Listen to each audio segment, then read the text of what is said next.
ni lagi satu. Nampak? Korang nak pergi main basikal, korang pergilah main basikal kat tempat basikal. Hei, ni korang membahayakan diri sendiri, korang membahayakan orang lain. Ni nasib baik aku yang buat kereta. Kalau orang lain yang tak sabar nak pergi kerja cepat-cepat, kau tahu tak jalan sempit? Tengok Ustaz, duduk situ lagi. Either you slow down ataupun hampir potong lori tu. Jangan duduk ikut sebelah. Lori pun nak bajet jarak kiri kanan. Lepas tu terpaksa dah masuk sebelah tayar dekat lain putih tu. Patut ke tak patut? Ya Allah. Tu, tengok dia. Tengok dia. Ya Allah, perangai. Eloknya perangai. Elok sangat perangai nah.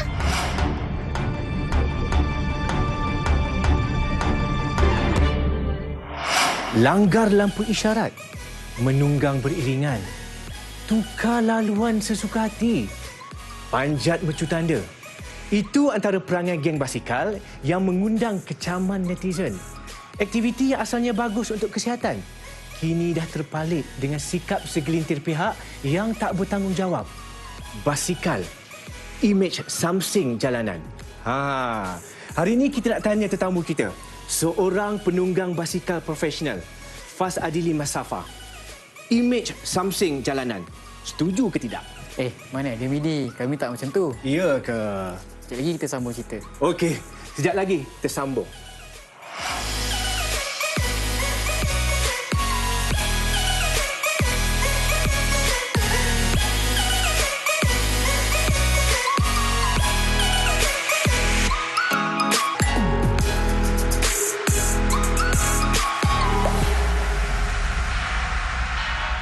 Assalamualaikum dan salam sejahtera. Bersama saya Midi Salih dalam episod ketiga Topik at 7. Berbasikal untuk sihat atau trend? Demi kebaikan atau menyusahkan orang lain? Kami bukan nak hentam sesiapa ataupun kami tak bela sesiapa pun. Tapi kami memberi pelbagai perspektif kebaikan dan keburukan isu ini. Sama ada sebagai penunggang basikal atau pengguna jalan raya sendiri. Dan sekali lagi saya perkenalkan tetamu hari ini, Faz Adili Masafa, pengurus pasukan Kencana Plan A Cycling Academy. Selamat datang ke Topik at 7 hari ini, Faz. Terima kasih, Midi. Okey, Faz, saya nak tanya terus. Betul ke persepsi orang ramai yang anggap berbasikal berkumpulan ni kategori baru samsing jalanan? Okey, Midi, bagi saya ini soalan yang sangat subjektif lah.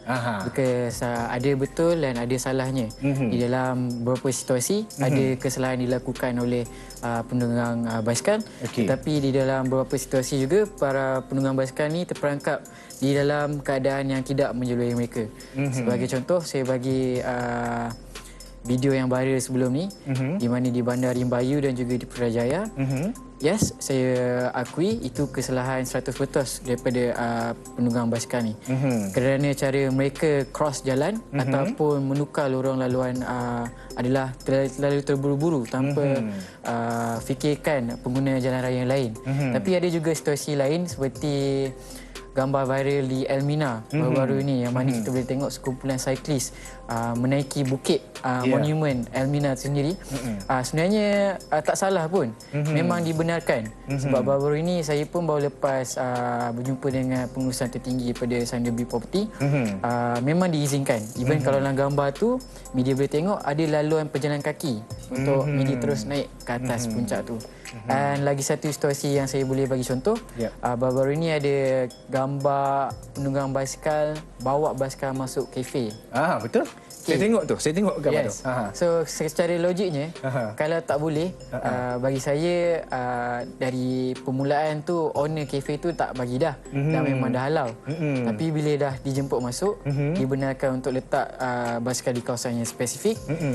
Tapi bila disebarkan video sebegitu, bagi saya ada satu niat yang tak baik lah. So pandangan Faz, ada situasi yang penunggang basikal ni tak salah sebenarnya, dan ada juga situasi yang mereka benar-benar mungkinlah terlanggar peraturan ataupun garis panduan yang telah diberikan. Betul ya? Betul, Midi. Okey. Baik, salah juga untuk kita terlalu menghukum tanpa tahu betul-betul tentang sesuatu perkara itu. Dan kita lihat pula apa kata pihak berkuasa. Sebenarnya aktiviti berbasikal ini adalah satu aktiviti yang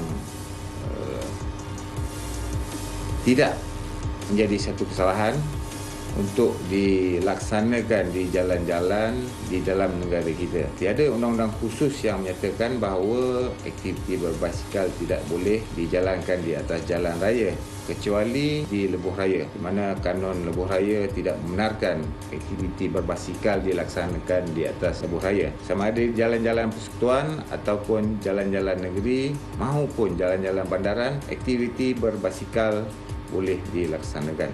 Begitupun kita kena mengambil kira sendiri bahawa basikal adalah sejenis kenderaan yang kita kayuh menggunakan tenaga kita sendiri, di mana kekuatannya adalah sangat terhad, di mana jika kita berada di atas jalan, kita akan berada bersama dengan kenderaan lain yang dijana oleh jentera berenjin dan bergerak dengan laju. Oleh itu, aktiviti berbasikal ini perlu dijalankan dengan penuh berhati-hati. Okey, itu tadi rakaman jawapan daripada Tuan Azman Syariat, Ketua Jabatan Siasatan dan Penguatkuasaan Trafik Selangor. Faz, rasanya kenapa ramai penunggang berpengalaman ni masih lagi ikut laluan lebuh raya ni? Sedangkan mereka dah tahu dah, sebab mereka ni bukannya beginner, dah tahu dah, dia memang dilarang. Dah tahu tak boleh buat, tapi kenapa masih lagi nak buat Ni betul-betul tak tahu ke ataupun sengaja nak cabar ni? Okey, Bidi, soalan yang agak menarik bagi saya. Sebenarnya even bagi saya penunggang basikal yang berpengalaman, masih terlalu banyak lagi grey area tentang laluan-laluan yang boleh ataupun dibenarkan untuk berkayuh.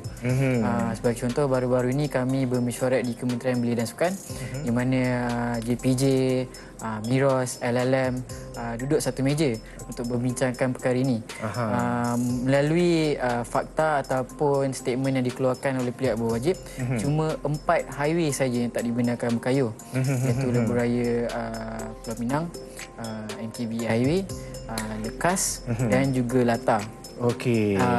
And banyak orang yang masih lagi keliru, di mana beberapa laluan lebuh raya mempunyai lorong sikal, bukan lorong motosikal. So kalau awak cek daripada any enactment pun memang dibenarkan. Sebagai contoh, laluan yang saya boleh bagi ialah laluan Federal Highway, Highway Persekutuan, yang memang dibenarkan untuk kita berkayuh dan berkongsi dengan pengguna motosikal yang lain. Okey, Faz, sebelum kita teruskan lagi, apa kata kalau kita sama-sama saksikan laporan yang disediakan wartawan kami, Hamdi Fahmi Muhammad Zaki.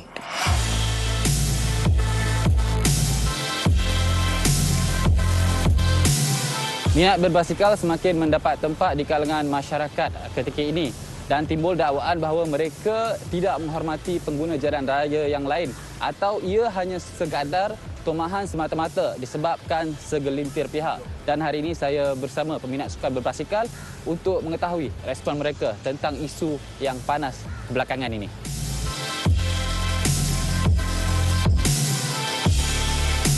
Menjadi normal masyarakat di Malaysia ni, apa saja aktiviti yang baru normally memang akan dikecam lah.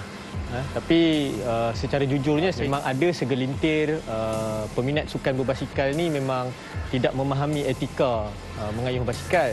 Tapi sebahagian besar daripada kami ni sebenarnya memang mengayuh basikal, menjalankan aktiviti berbasikal ni dengan penuh berhemah sebab kita ada guidance yang diberikan oleh kelab-kelab berbasikal yang memang dah semakin popular di negara kita lah. Tak juga nak kata ikut trend semata-mata sebab ada juga yang macam contoh macam saya memang untuk nak improve physical fitness, cardio.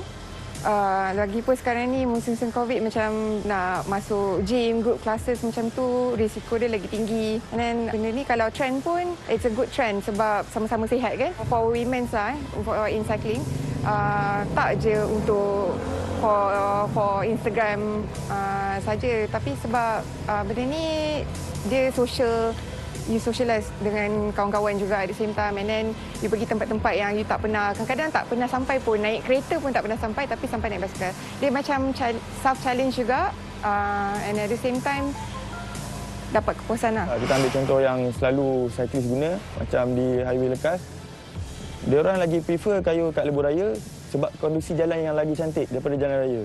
So bila kondisi jalan cantik, kita kurang terdedah dengan risiko untuk kemalangan, untuk terbabas sebab jalan yang luas. Lepas tu ada bahu jalan berbanding di jalan kampung-kampung yang sangat sempit dan kadang-kadang ada yang pengguna jalan raya lain yang tak boleh nak sabar. Dia tak nak bertolak ansur lah, dia macam terus potong rapat ke apa. Itu boleh mendatangkan bahaya kepada cyclist ataupun pengguna jalan raya yang kecil. Jangan hanya disebabkan segelintir penunggang basikal yang memberikan masalah, semua peminat sukan berbasikal dihukum. Sebaliknya, pihak-pihak berkaitan perlu menyediakan laluan basikal yang lebih kondusif ataupun menyediakan trek berbasikal khusus seperti yang dilakukan di negara jiran, Thailand. Kalau kita tengok laporan itu tadi memang ke arah pro penunggang basikal sebab wartawannya Fahmi sendiri pun memang suka berbasikal. Tapi Fas, adakah yang selalu buat salah ni lah, yang selalu kita katakan melanggar peraturan, yang tak ikut garis panduan ni di kalangan beginners yang ramai tak tahu undang-undang dan mereka ni tak ada pengalaman berbanding dengan yang pengayuh-pengayuh tega kan yang lain ni. Jadi mereka ni main kedah aja. Betul ke Fas? Well, soalan yang agak menarik juga. Okey. Sebab bagi saya, tak semestinya beginner saja yang buat kesilapan yang sebegini. In fact, rider yang lebih pengalaman pun sering melakukan kesilapan yang sama. Tapi majoritinya daripada 100 orang tu, mungkin 90% kesilapan dilakukan oleh beginners. Ada beberapa faktor yang menyebabkan kesilapan ini terjadi. Antara salah satu puncanya adalah kesilapan blind leading the blind. So kalau saya boleh lihat melalui pemerhatian saya, kumpulan yang baru berkayuh ini diketuai oleh sekumpulan juga sekumpulan cyclist yang baru berkayuh yang masih belum lagi arif tentang undang-undang ataupun etika ketika berkayuh di jalan raya, cuba mengajar orang yang baru berkayuh. Padahal dia pun tak tahu lagi macam mana cara nak berkayuh. Saya tertarik sebenarnya, apa sebenarnya yang beginners ni, benda-benda asas yang patut dia tahu selain pada peraturan boleh berkayuh dekat mana. Dari segi dari perspektif komuniti, nasihat yang saya boleh berikan untuk penunggang yang baru mencuba sukan berbasikal ni, tak kira lah untuk lebih serius ataupun hobi secara leisure, cuba untuk berkayuh ataupun berlatih di dalam kawasan yang selamat dulu. Mungkin dalam kawasan perumahan, mungkin di parking lot. Sebab bila awak berkayuh basikal ni, banyak perkara baru yang anda perlu belajar. Penggunaan gear, penggunaan brake. Lagi kalau road yang lebih advance, dia akan pakai clip shoes yang mana dia akan melekat antara kasut dan juga pedal tu. Dari segi sport science pula, bila anda semakin meningkat usia, lebih jadi makin kurang space untuk register benda-benda baru yang awak perlu belajar. So mungkin praktiskan benda-benda ni lebih kurang dalam 2 hingga ke 4 minggu. Barulah anda pergi ke local community clubs ataupun local bike store, cuba mendapatkan sedikit pandangan ataupun nasihat daripada orang yang lebih pengalaman. Jangan malu-malu. Baik, itu tadi kata-kata penunggang basikal profesional. Untuk tahu tentang undang-undang dan bentuk hukuman yang mungkin ramai tak tahu, mungkin beginners ramai tak tahu tadi. Okey, apa kata kalau kita dengarkan penjelasan Tuan Azman Syariat. Kaedah 42-1, kaedah-kaedah lalu lintas jalan 1959. Dalam peraturan ini saja disebutkan peraturan mengenai basikal, di mana dinyatakan basikal ni hendaklah kena ada brake, kena ada loceng, dan kemudian ada satu lagi kaedah nombor 35 LN 166/59 menyatakan basikal dikendaki ada lampu putih di bahagian hadapan dan lampu merah di bahagian belakang. Dan satu lagi juga di bawah kaedah 42-3 LN 166/59, peraturan yang sama menyatakan penunggang basikal hendaklah mengayuh dalam satu deretan. Itu sahaja yang ada dalam undang-undang kita pada masa ini. Pengguna-pengguna boleh dikenakan saman dan biasanya akan dikenakan kompaun sebanyak RM300. Dan jika kesalahan-kesalahan ini dibawa ke mahkamah, boleh dikenakan denda maksimum sehingga RM2,000. Diharapkan perkongsian itu tadi memberi info atau manfaat kepada kita semua. Betul Faz? Yes. Okey. Baiklah, kita akan berehat seketika dan kembali selepas ini dalam Topik at 7.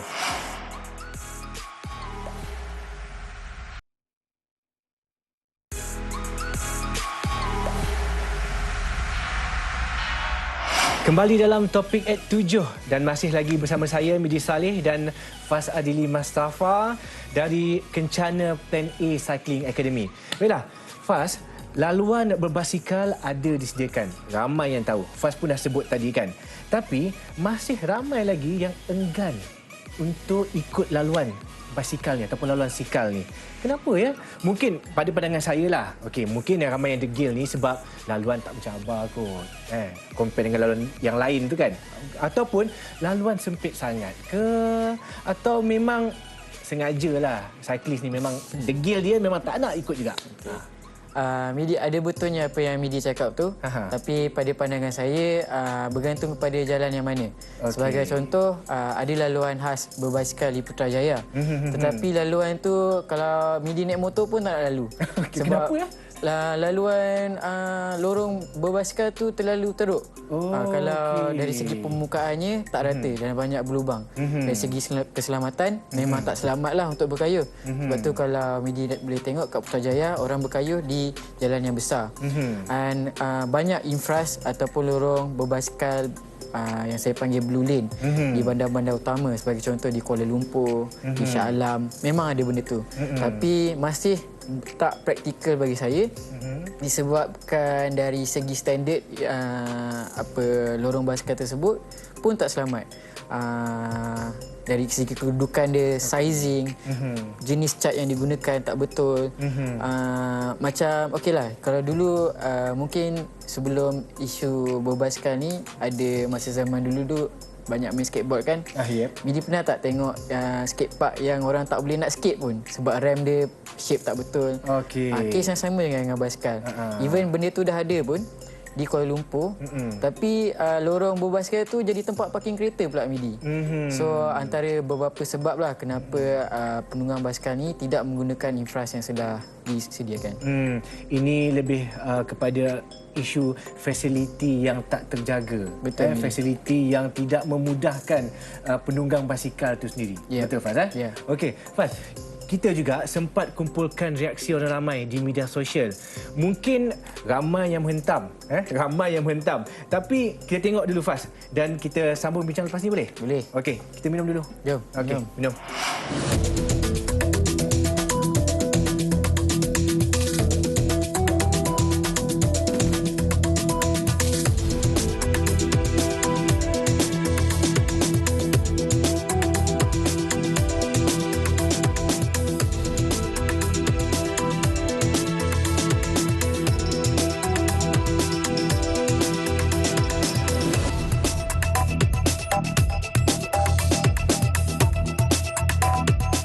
Rasanya sekarang makin membuak-buak kebencian orang ramai pada cyclist ni.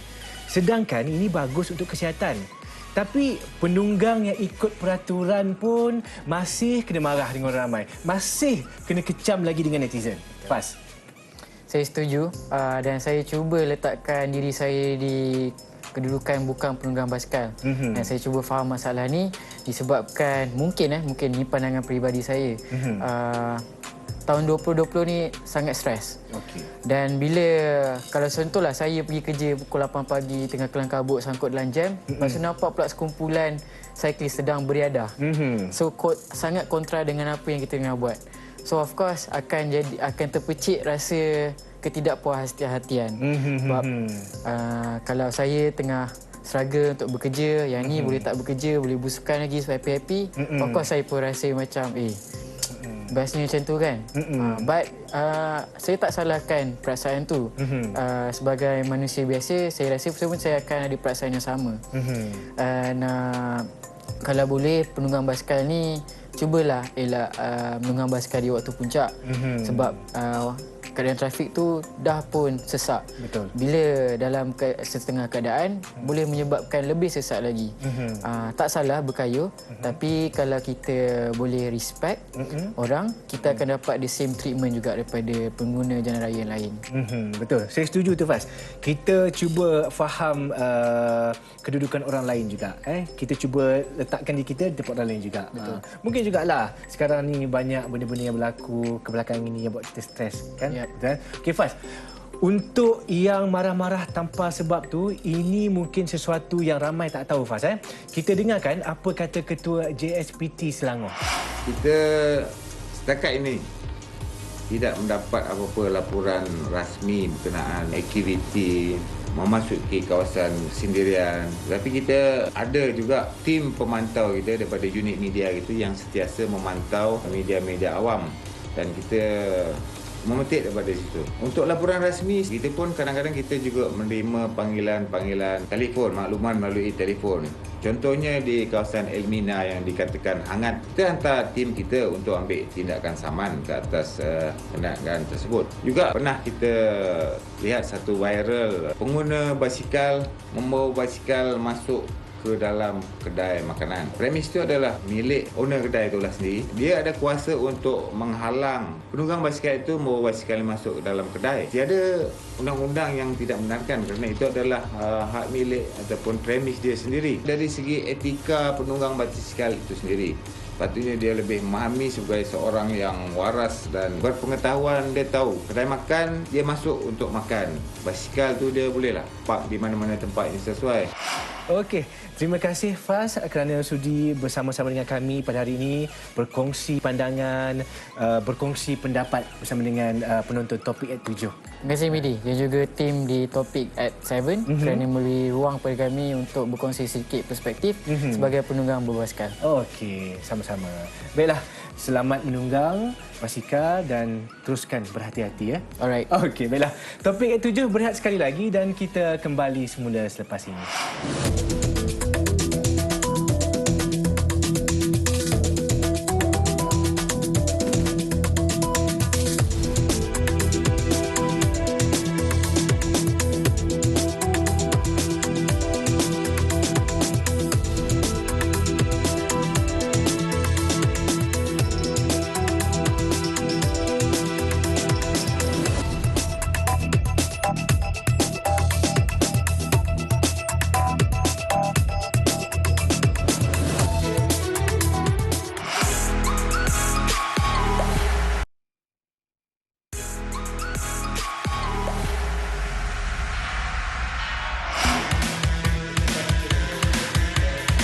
Datuk Seri Siti mengakui jatuh cinta dengan sukan berbasikal sejak 2 tahun lalu, memandangkan aktiviti ini boleh meningkatkan stamina dan kesihatan tubuh badan.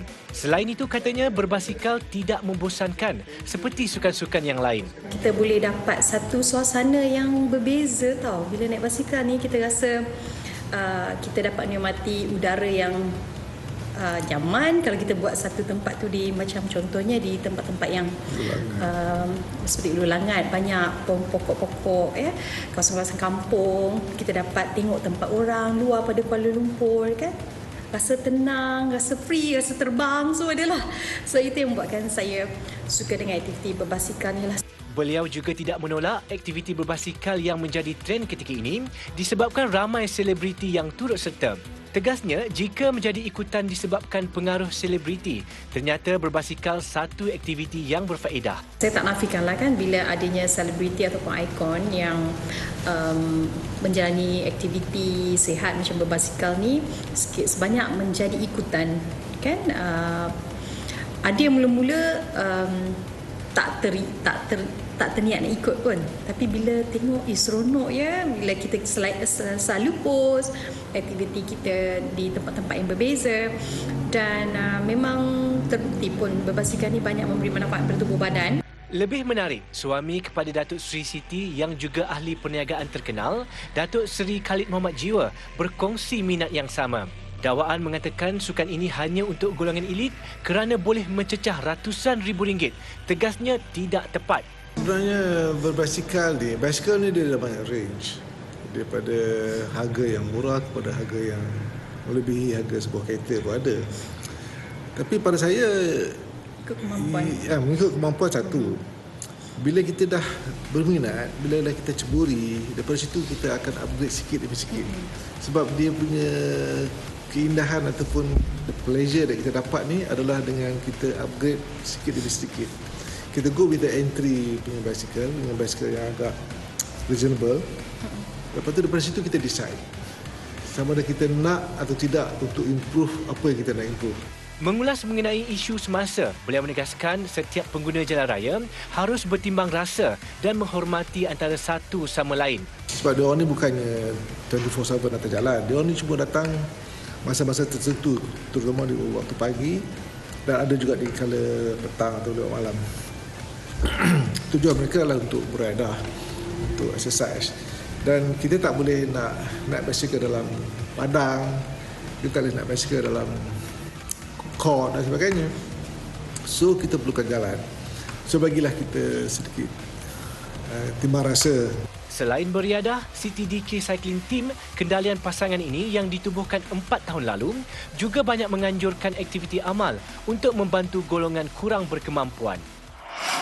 Seorang penunggang basikal warga Malaysia yang sering berkelana di luar negara turut berkongsi pandangannya dengan kami. Mas Linda Supandi atau lebih dikenali sebagai Violet Biru di Instagram menegaskan tidak wajar menghentam penunggang basikal secara keseluruhan. Sebaliknya, banyak pihak perlu mencari punca dan jalan penyelesaian kepada masalah ini. Antaranya sokongan dari kerajaan selain media yang bertanggungjawab menyebarkan kempen kesedaran. Mengakui proses ini memakan masa, wanita berasal dari Kelang Selangor ini mengharapkan Malaysia jadi negara yang mesra basikal. Violet Biru ketika ini mengembara di Amerika Selatan bersama suaminya. Ediwan Adnan juga menganggap basikal bukan sekadar alat bersukan atau riadah. Aktif berbasikal di dalam dan luar negara, katanya pihak berkuasa tempatan dan kerajaan perlu bekerjasama mempromosikan basikal sebagai mod pengangkutan. Seriously look into ways to make it viable lah for people to ride bicycles and maybe mix transportation, push it on trains and buses. So people are more connected within the city. So bila ada facilities macam dedicated bicycle lane ni, orang tak perlu nak rasa takut sangatlah nak naik basikal pergi kerja ke, pergi kedai ke, untuk di daily activities. Diorang tak rasa macam takut-takutlah nak naik basikal. So patut kerajaan study lah dan tengok apa step-step yang perlu untuk mengadakan atau sediakan dedicated bicycle lane secara serius lah. Bukan untuk just bersukan atau riadah as a bicycle as a mode of transport. Pengasas bersama Velo Express KL ini juga menyuarakan antara masalah yang dihadapi oleh penunggang basikal di ibu kota.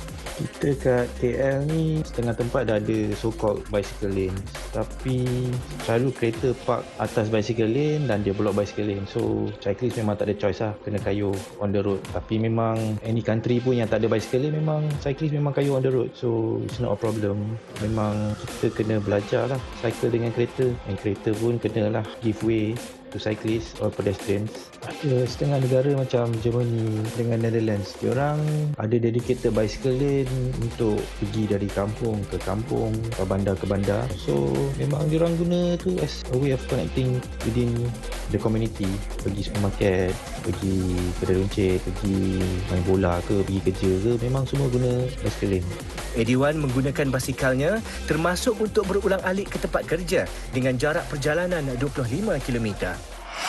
Dan sebelum berpisah, kita imbas kembali kejadian yang berlaku hari ini sebagai peringatan untuk semua. Seorang penunggang wanita maut dalam nahas membabitkan sebuah lori dan basikal di Putrajaya pagi tadi. Mangsa yang berusia 34 tahun dipercayai bergeser dengan lori yang terbabas dan melanggar penghadang jalan. Kes disiasat di bawah Seksyen 41/1 Akta Pengangkutan Jalan 1987. Saya berpandangan pihak yang berkaitan perlu mengkaji semula undang-undang yang sedia ada, berbincang antara pihak-pihak yang berwajib dan pihak-pihak yang berkepentingan agar digubal satu undang-undang yang lebih sesuai dan bertepatan dengan era masa kini. Sudah ramai yang menyertai aktiviti ini, tak kiralah untuk tujuan sosial, riadah, cari rezeki mahupun medium pengangkutan untuk ke mana-mana sahaja. Apapun, semua pihak perlu patuh kepada peraturan demi kepentingan bersama. Tak kiralah anda penunggang basikal mahupun pengguna jalan raya yang lain. Kita perlu saling hormat-menghormati. Kita nak main kecam atau hukum je tanpa maklumat tepat pun, itu tak adil. Untuk itu, saya Miji Saleh, salam hormat, salam ceria. Kita jumpa lagi minggu depan dalam Topik at 7.